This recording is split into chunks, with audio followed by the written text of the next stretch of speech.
주시옵소서. 우리 계속해서 우리 이사야서 말씀, 이사야 28장 1절부터 13절까지 말씀입니다. 이사야 28장 1절부터 13절까지 말씀입니다. 우리 1절 말씀만 우리 다 같이 합독하도록 하겠습니다. 1절입니다. 에브라임의 술 취한 자들의 교만한 면류관은 화해 있을진저 술에 빠진 자의 성 곧 영화로운 강같이 기름진 골짜기 꼭대기에 세운 성이여 세 잔에 가는 꽃 같으니 화해 있을진저. 아멘. 오늘 본문의 말씀이 지금 선포된 시기는요, 대개 학자들은 사마리아가 멸망하기 전, 그리고 히스기야 왕 초기일 것이다, 이렇게 추측을 합니다. 이사야 선지자가 아직 사마리아가 망하지 않은 것으로서 말하기 때문이다라는 것이죠.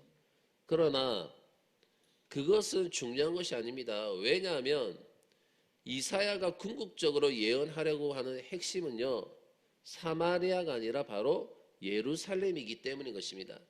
우리 1절 우리 다시 한번 읽도록 하겠습니다. 1절입니다. 다 같이 읽겠습니다. 시작. 에브라임의 술 취한 자들의 교만한 면류관은 화 있을진저 술에 빠진 자의 성 곧 영화로운 관같이 기름진 골짜기 꼭대기에 세운 성이여 쇠잔에 가는 꽃 같으니 화 있을진저. 아멘. 하나님께서는 사마리아를 그냥 사마리아라고 부르지 않고 술 취한 에브라임이다, 지금 그렇게 부르고 계십니다. 술 취한 에브라임이다, 이렇게 부르고 있죠. 도대체 어떻게 해서 이 사마리아라는 곳이 이렇게 명예롭지 못하는 그런 이름을 얻게 되었을까요? 둘 중에 하나입니다. 둘 중에 하나인데, 우선 하나는 실제로 사마리아 사람들이 술을 엄청나게 마셨을 것이다 라는 것이고, 다른 하나는 뭐냐면 사마리아가 정말 정신을 차리지 못해가지고 마치 술 취한 사람들처럼, 그런 술 취한 사람처럼 모든 것이 무질서하고 모든 것이 엉망진창으로 이루어지고 있다는 뜻으로도 볼 수가 있습니다. 이 사마리아라는 곳은요, 이 사마리아는 기름진 골짜기 꼭대기에 세워진 아주 아름다운 성이 바로 사마리아입니다. 그렇게 아름다운 성이고, 누구든지 그 겉모습만 보면요, 마치 너무나 아름다워가지고 빨려 들어갔듯이 그 안에 들어가고 싶을 정도의 아름다운 성이 바로 사마리아였습니다. 그리고 하나님께서는 이 사마리아가 세잔한 면류관이다 이렇게 말씀하셨습니다. 옛날에는요, 여러분, 면류관을 어떻게 만들었냐면 모두 꽃으로 만들었습니다. 꽃 가지고 면류관을 만들었습니다. 그러면 그 꽃이 시들어 버리면 그것이 아무리 면류관이라 할지라도 어떻게 됩니까? 버릴 수밖에 없습니다. 우리가 이거죠, 예를 들어 누군가에게 꽃다발을 받는다면 그 꽃다발을 받을 때는 당장은 좋지만 하루 이틀이 지나면 어떻게 됩니까? 그 꽃다발은 시들어 버릴 수밖에 없습니다. 그러면 아깝지만 그 꽃다발을 버릴 수밖에 없겠죠. 이 사마리아는 바로 그런 시든 꽃다발이었다는 것입니다. 그렇게 시든 꽃다발이었다. 그래서 하나님께서는 무엇을 준비하고 계십니까? 2절 말씀 볼까요? 2절입니다. 다 같이 읽겠습니다. 시작. 보라, 주께 있는 강하고 힘 있는 자가 쏟아지는 우박같이 파괴하는 광풍같이 큰 물이 넘침같이 손으로 그 면류관을 땅에 던지리니. 아멘. 하나님께서는 지금 세 단계로서 지금 사마리아를 심판을 준비하고 계십니다. 첫 번째는 우박입니다. 이 우박은요, 우리가 생각하는 우박과 다릅니다.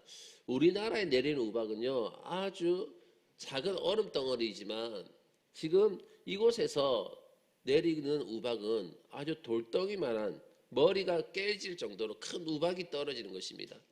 그리고 두 번째는 바로 광풍입니다. 광풍. 무서운 그냥 토네이도 같은 바람이란 것이죠. 이건 뭐냐면 우박에 파괴되지 않고 남은 것들을 이번에는 하나님께서는 바람을 통해 가지고 다 파괴시켜 버립니다. 그리고 마지막으로는 큰 홍수가 와서 깨끗하게 쓸어버리게 되는 것입니다. 하나님께서는 이러한 어려움들을 통해 가지고 하나님께서는 그 영혼들이 하나님께 회개할 수 있는 기회를 주시는 것입니다. 그러나 교만한 자는요, 어떻습니까? 이 어려운 가운데서 하나님 앞에서 정말 낮아지고 엎드리면서 나오는 것이 아니라 바로 교만한 자들은 더 완악해집니다. 겸손한 자는 한 대만 맞더라도 정말 손을 싹싹 빌면서 하나님께 회개하고 돌아오는데, 교만한 자들은 더 완악해지는 것입니다. 그러면 하나님께서는 그 잃어버린 것들까지도 이제 회개하고 돌아오는 자들에게는 다 회복시켜 주십니다. 그러나 완악한 자는요, 재앙이 생기면 생길수록 그래 누가 이기나 한번 해보자, 그렇게 끝까지 가는 거예요. 우리 계속 4절 말씀 볼까요? 4절입니다. 다 같이 읽도록 하겠습니다. 시작. 그 기름진 골짜기 꼭대기에 있는 그의 영화가 쇠잔에 가는 꽃이 여름 전에 처음 익은 무화과와 같으리니 보는 자가 그것을 보고 얼른 따서 먹으리로다. 아멘. 사마리아에 대하여 지금 무엇이라고 말씀하고 있습니까? 여름 전에 처음 익은 무화과다. 여름 전에 처음 익은 무화과다라고 합니다. 쉽게 말해서 이 말은 뭐냐면 임자가 없는 과일이다. 주인이 없는 과일이라는 것입니다. 여름 전에 익는 그 무화과는요, 아주 맛있게 생겼습니다. 아주 맛있게 생겼는데 특징이 뭐냐면 주인이 없다는 것입니다. 여름 전에 익은 무화과는 주인이 없습니다. 이것을 누구든지 먼저 발견한 사람이 주인이에요. 발견한 사람이 임자인 것입니다. 요즘에는 이런 것을 뭐라고 표현합니까? 눈먼 돈이다, 이렇게 표현합니다. 눈먼 돈이다. 주인이 없는 눈먼 돈은요, 먼저 발견한 사람이 주인이 되는 거예요. 먼저 발견한 사람이 임자가 되는 것입니다. 지금 다른 사람들이 보기에는, 다시 말해 뭐냐, 이 사마리아라는 곳이 정말 주인 없는 정말 그런 돈같이 보였습니다. 눈먼 돈이었다는 것이죠. 좋은 땅에 살고 있지만, 이 사마리아는 좋은 땅에서 살고 있지만 정말 그 땅을 지킬 힘이 전혀 없었기 때문에, 그 자신들의 땅을 지킬 수 있는, 열매를 지킬 수 있는 힘이 전혀 없었기 때문입니다. 사랑하는 여러분, 하나님의 백성들의 하나님의 백성들의 능력은 어디서 나옵니까? 바로 하나님을 자기 편으로 끌어들이는 데에서 하나님의 힘, 하나님의 백성들의 힘이 거기서 나오게 되는 것입니다. 어떻게 하면 그러면 하나님을 내 편으로 만들 수가 있습니까? 하나님 앞에서 우리는 부족함이 있어야 된다는 것입니다. 하나님 앞에서 나는 부족함이 있어야 되는 거예요. 하나님이 내 편이 되시려면요, 하나님께서 나를 불쌍히 여기시도록, 나에게 긍휼을 베풀 수밖에 없을 정도로 그렇게 만들어야 되는데, 그러면 어떻습니까? 부족하고 연약한 것이 있어야 되는 것입니다. 사랑하는 여러분, 우리가 하나님 앞에 부족한 사람이 되기 위해서는요, 그래서 우리는 말씀 앞에 설 수밖에 없는 거예요. 하나님의 말씀 앞에 설 수밖에 없습니다. 우리가 아무리 잘 살았다 하더라도 말씀 앞에 서면요, 너무나 부족하고 부끄러운 모습을 깨닫게 되는 것입니다. 그러나 말씀이 없으면요, 우리는 금방 자기 도취에 빠지게 되어져 있는 거예요. 우리는 하나님 앞에서 언제나 부족할 수밖에 없습니다. 늘 그것을 붙들고 하나님의 도우심을 그래서 간구하는 것이에요.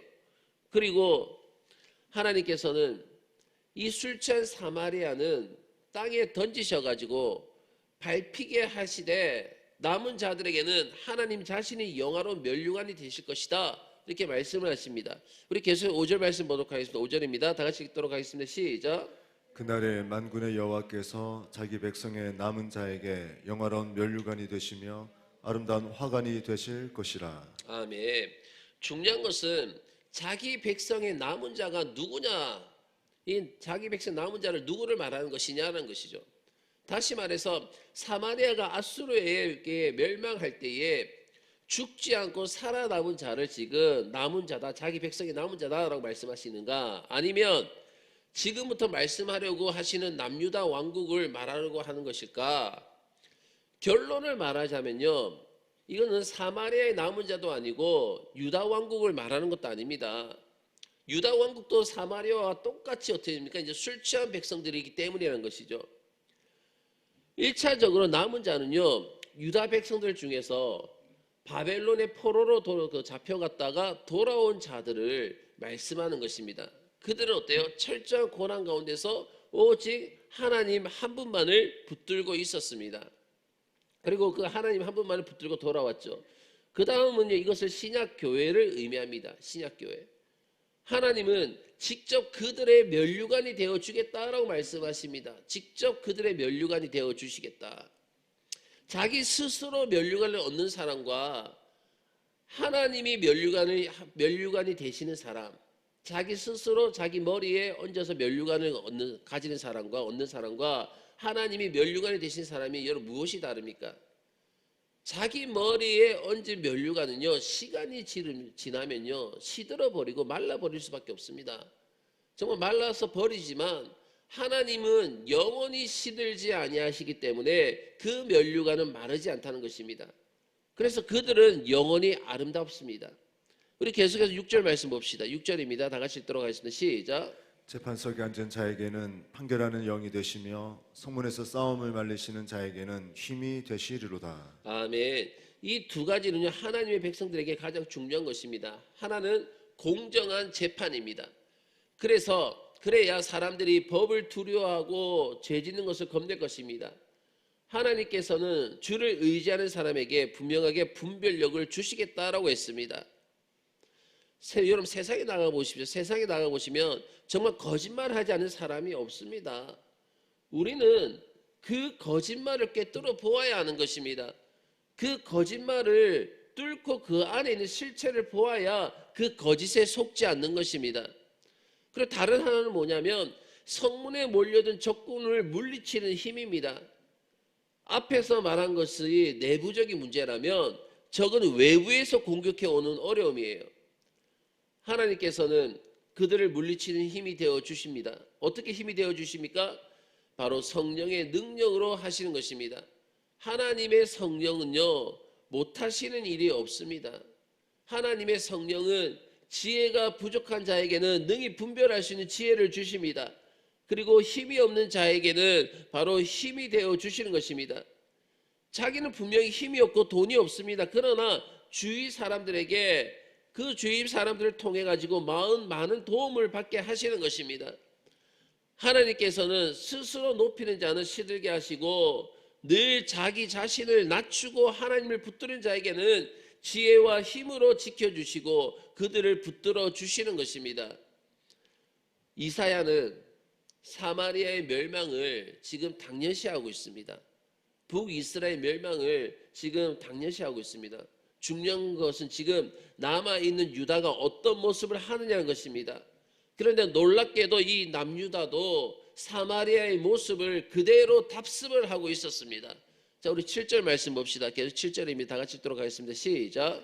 그리하여도 이들은 포도주로 말미암아 옆걸음치며 독주로 말미암아 비틀거리며 제사장과 선지자도 독주로 말미암아 옆걸음치며 포도주에 빠지며 독주로 말미암아 비틀거리며 환상을 잘못 풀며 재판할 때에 실수하나니. 아멘. 하나님께서는 술 취한 백성들을 너무나 싫어하시는데 지금 유다 백성들, 유다가도 마찬가지로 술 취해가지고 비틀거리고 있고 술 취해서 지금 해롱거리고 있는 것입니다. 그 이유가 무엇입니까? 바로 역시 자만심 때문입니다. 저는 이 유다의 자만심이 정말 이 유다가 자만심에 빠지게 된 이유를 두 가지로 생각해 봅니다. 첫째는 이제 북이스라엘이 멸망당함을 통해 가지고 경쟁상 대상이 없어졌기 때문입니다. 이제 너무 평안해진 거예요.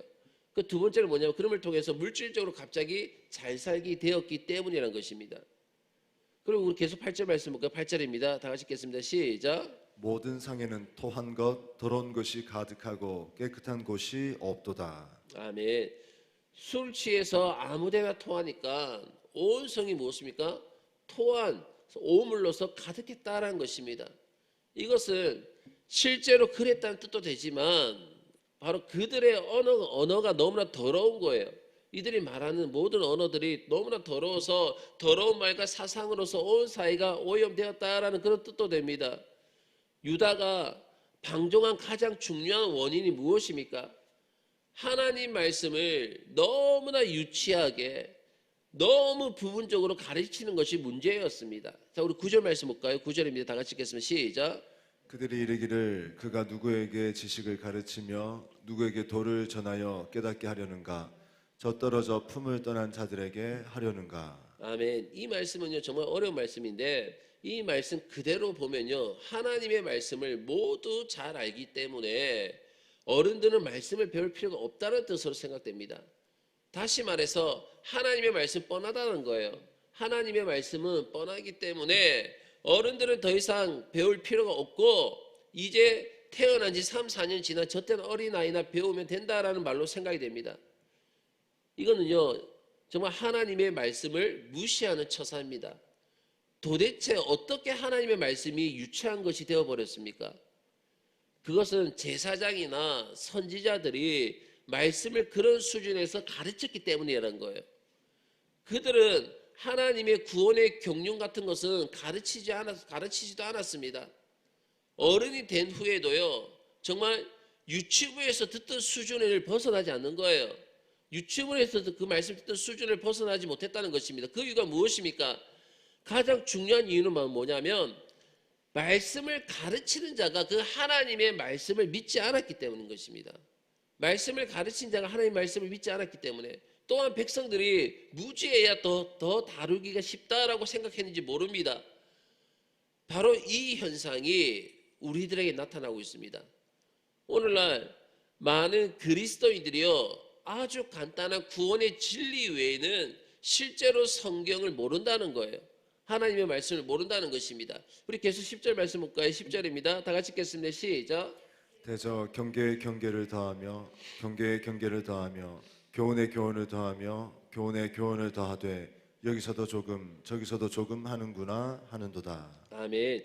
이 말씀을 보면 선지자나 제사장들이 전혀 말씀을 가르치지 않은 것이 아니라는 것을 알게 됩니다. 그들은 계속 백성들을 어떻게 합니까? 경계했습니다. 경계의 경계를 이라는 것은요 계속 경계했다는 뜻입니다. 그러나 말씀으로 경계한 것이 아닙니다. 양적으로 많이 했을 거예요. 양적으로 많이 했을 뿐입니다. 이것은 사람의 눈치만 보게 하는 거예요. 양적으로 많이 말씀을 가르쳤지만 이거는 사람의 눈치를 보는 것이었습니다. 여기서도 조금, 저기서도 조금, 그리고 여기서 조금, 저기서 조금 하는구나 하는도다 이렇게 말씀하고 있잖아요. 하나님의 말씀을 전체적으로 다 충분하게 설교하는 것이 아니라 인간적인 그 생각이 많이 들어갔다는 거예요. 사람들의 인본적인 그 생각이 많이 들어갔다는 것입니다.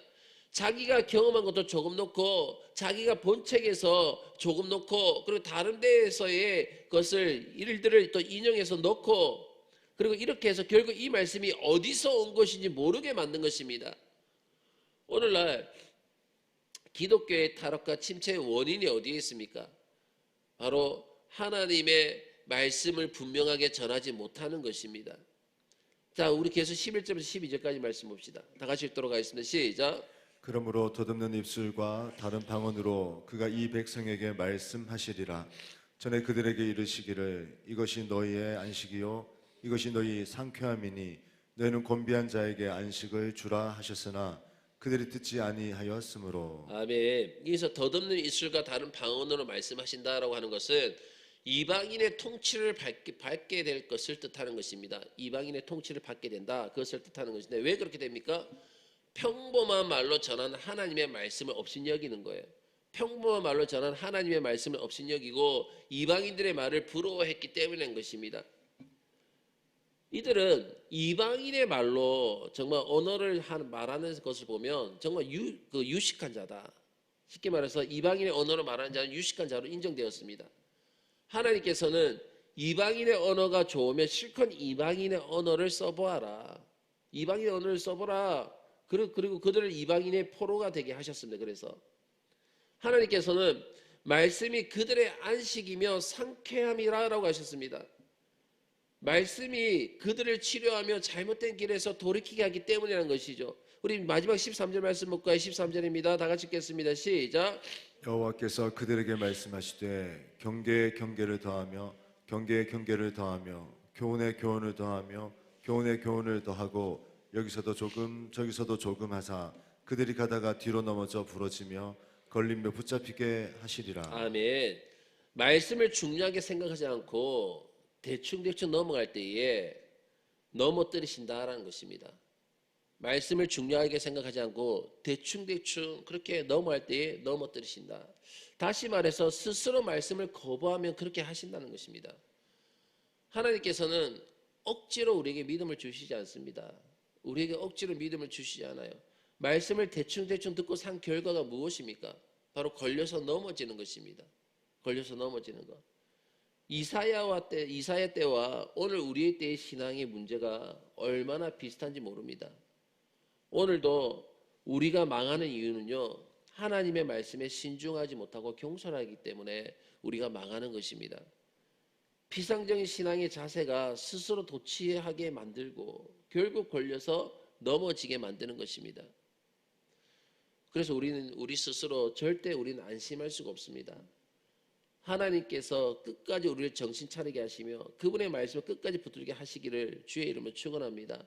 그래서 우리는 늘 하나님 앞에서 내가 서게 될 때에 늘 하나님의 말씀을 비추어 보면서 나의 부족한 점을 보아야 될 줄로 믿습니다. 그리고 그 하나님의 말씀 앞에서 겸손해지고 그 하나님의 말씀 앞에서 낮춰질 때에 하나님의 긍휼하심과 불쌍히 여기심이 우리 가운데 있음을 통하여서 하나님께서 그 우리의 모든 삶을 통하여 인도하시고 하나님의 선하신 뜻으로 역사하심을 여러분 믿으시길 주의 이름으로 축원합니다. 오늘 하루도 여러분들이 하나님의 귀한 말씀 앞에 설시기를 주의 이름으로 축원합니다. 하나님의 말씀 앞에서 여러분 자신을 볼 수 있기를 주의 이름으로 축원합니다. 그 말씀을 통하여 인도함 받기를 주의 이름으로 축원합니다. 말씀을 통하여 오늘도 다듬어지고 주께 영광 돌릴 수 있는 복된 하루의 삶들이 다 되시기를 주의 이름으로